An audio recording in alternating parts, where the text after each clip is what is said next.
তাই রিকোয়েস্ট করছি না টেনে সম্পূর্ণ ভিডিওটি দেখবেন। তো চলুন ভিডিওটি দেখি, তারপর বাকি কথা বলছি। এই যে হযরত আদম আলাইহিস সালামের পায়ের ছাপ নাকি এই যে আমার পিছনের যেই বিল্ডিংটা আছে, ছোট একটি ঘর, সেই ঘরের মধ্যে একটি পাথর আছে। সেই পাথরের মধ্যে 5 ফুটের একটি পায়ের ছাপ আছে। আমাদের পায়ের প্রত্যেকটা গিরায় এবং প্রত্যেকটা হাড্ডিতে মনে হচ্ছে ফাটল ধরে গিয়েছে। 5 ফুট একটি পায়ের চিহ্ন। এটা দেখার জন্য কিন্তু আমরা প্রায় 16,500 সিঁড়ি বেয়ে এখানে এসেছি।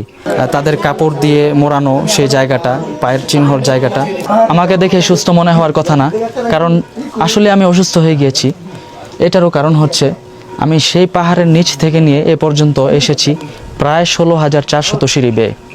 এটারও কারণ আছে, ছোটকাল থেকে শুনেছি, দেখেছি মহান আল্লাহ পাক নাকি আমাদের হযরত আদম আলাইহিস সালামকে সেই জান্নাত থেকে এই শ্রীলঙ্কার এই আমি যেখানে দাঁড়িয়ে আছি, অ্যাডাম স্পিক ইংলিশে বলা হয়, এই আদম পাহাড়ে নাকি আমাদের আদম আলাইহিস সালামকে প্রেরণ করেছেন এবং সেই উনি যে এখানে নেমেছেন ওনার পায়ের ছাপ এখানে আছে। আমরা শিওর দিচ্ছি না যে এটা হযরত আদম আলাইহিস সালামের পায়ের ছাপই। হিন্দু ধর্মাবলম্বীরা এটা মনে করেন যে তাদের ভগবানের পায়ের চিহ্ন, আবার খ্রিস্টানরাও মনে করেন যে হযরত আদম আলাইহিস সালামের পায়ের ছাপ, আবার বৌদ্ধ ধর্মের মানুষেরাও মনে করেন যে এটা গৌতম বুদ্ধের পায়ের ছাপ।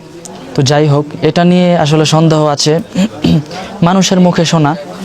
তবে আজকে শ্রীলঙ্কা আসার পর থেকে ভাবছিলাম যে আসলে সত্যিকার অর্থে এখানে কি হয়, এটা একটু দেখতে যাওয়া উচিত। কিন্তু আজকে যা অভিজ্ঞতা অর্জন করলাম, এতে মনে হলো যে অর্ধেক আসার পর এত পরিমাণ ক্লান্ত হয়েছি, মনে হয়েছে বারবার ফিরে যাই। কিন্তু একটা মনোবল ধরে রাখলাম যে আসলে সত্যিকার অর্থে কি হযরত আদম আলাইহিস সালামের পায়ের ছাপ আছে এখানে। মনটা কেমন যেন ছটফট করছিল যে একটু যে দেখি, আসলে ছাপ থাকুক বা না থাকুক, বা এটা সত্য হোক বা এটা নিয়ে সন্দেহ থাকুক কিংবা না থাকুক, একটু যে দেখি আসলে অবস্থাটা কেমন। আর আসলে এখানের যেই কার্যকলাপ বা যেই পরিস্থিতিগুলো, যে পরিবেশটা, এটা একটু দেখা উচিত যে আসলে এখানে কি হয়। আপনাদেরকে যদি দেখাই এই সিঁড়ি বেয়ে আমরা কিভাবে যে উঠেছি, দেখতে পাচ্ছেন এই মেঘও কিন্তু আমাদের নিচে, যে দিক দিয়ে অর্থাৎ যে জায়গা দিয়ে বিমান চলাফেরা করে আমরা সেই জায়গায় আছি এখন। আমাদের পায়ের প্রত্যেকটা গিরায় এবং প্রত্যেকটা হাড্ডিতে মনে হচ্ছে ফাটল ধরে গিয়েছে। আমরা শেষমেশ যে উদ্দেশ্যে এখানে আসছি, হয়তোবা এটা সফল হতেও পারে, নাও হতে পারে, তবে আমরা এখানের অবস্থাগুলো বুঝবো ইনশাল্লাহ। আসলে এটা কিন্তু অনেক বড় ব্যাপার যে হযরত আদম আলাইহিস সালামের পায়ের একটা ছাপ। এটা যখন ভাবি যে আমাদের নবী, আমাদের আদিপিতা হযরত আদম আলাইহিস সালামের নিজ পায়ের ছাপ, তখন তো সত্যিকার অর্থেই গা শিউরে ওঠে। মনে হয় যে এটা একটু দেখি, এটা সন্দেহ থাকুক বা না থাকুক, মানুষের লোকমুখে কথা শুনি, অনেক কথা এটা নিয়ে অনেকেই এখানে এসেছেন, তারপরে তারা অনেক কিছু ঘটেছেন, কিন্তু এটার আসলে সত্যিকার অর্থে এটা আসলে কি, কার পায়ের ছাপ, সেটা এখনও পর্যন্ত স্পষ্টভাবে জানা যায়নি। এরপর আমরা এই বিষয়গুলো এখান থেকে দেখব। আশা করছি যতটুকু সম্ভব যেটা দেখব সেটা ইনশাল্লাহ এক্সপ্লোর করতে পারবো, আপনাদেরকে বলতে পারবো যে কি দেখেছি। চলুন আমরা তাহলে সেই বিষয়টাই দেখি। এখানে আমরা লোকমুখে শুনেছি যে হযরত আদম আলাইহিস সালামের পায়ের ছাপ নাকি এই যে আমার পিছনের যেই বিল্ডিংটা আছে, ছোট একটি ঘর, সেই ঘরের মধ্যে একটি পাথর আছে। সেই পাথরের মধ্যে 5 ফুটের একটি পায়ের ছাপ আছে। আসলে সত্যিকার অর্থে এখানে আসার পর এবং সেই পায়ের ছাপ দেখে যতটুকু আমার বুঝে আসলো, মূলত শ্রীলঙ্কান দেশটা তো আসলে হিন্দু এবং বৌদ্ধে ভরা।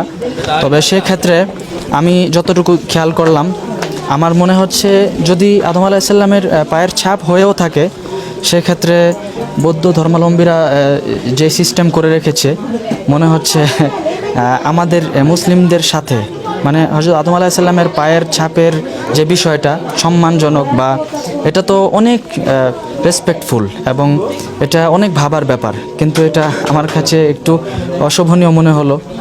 যাই হোক, বৌদ্ধ ধর্মের যেই কালচারগুলো, যেই বিষয়বস্তুগুলো সেখানে কিন্তু উপস্থাপন করা হয়েছে এবং ব্যবহার করা হয়েছে, সেক্ষেত্রে তারা যেভাবে পূজা করছে এবং সিজদায় অবনত হচ্ছে, সেটা দেখে আমার মনে হলো যে মুসলিমদের যেই আমরা মুসলিমরা যে ধারণা করে থাকি বা লোকমুখে যেটা শুনি যে হযরত আদম আলাইহিস সালামের পায়ের ছাপই এটা, এটা নিয়ে কেন যেন মোটামুটি আমার একটু সন্দেহ মনে হচ্ছে, বা এরকম কিছু একটা হতেও পারে। এটা হযরত আদম আলাইহিস সালামের পায়ের ছাপ হতেও পারে, হয়তোবা সেটা আল্লাহ বাকি ভালো জানেন, আমরা তেমন বলতে পারবো না, কারণ এটা নিয়ে অনেক মতপার্থক্য রয়েছে। আমি এবং বন্ধু জুনায়েদ আজকে কিন্তু প্রায় 16,400 সিঁড়ি বেয়ে কিন্তু এখানে এসেছি জাস্ট শুধু এটা দেখার জন্য যে মূলত এখানের যে কালচারটা, এখানে কি হয় এটা এক্সপ্লোর করার জন্য কিন্তু মূলত এখানে এসেছি।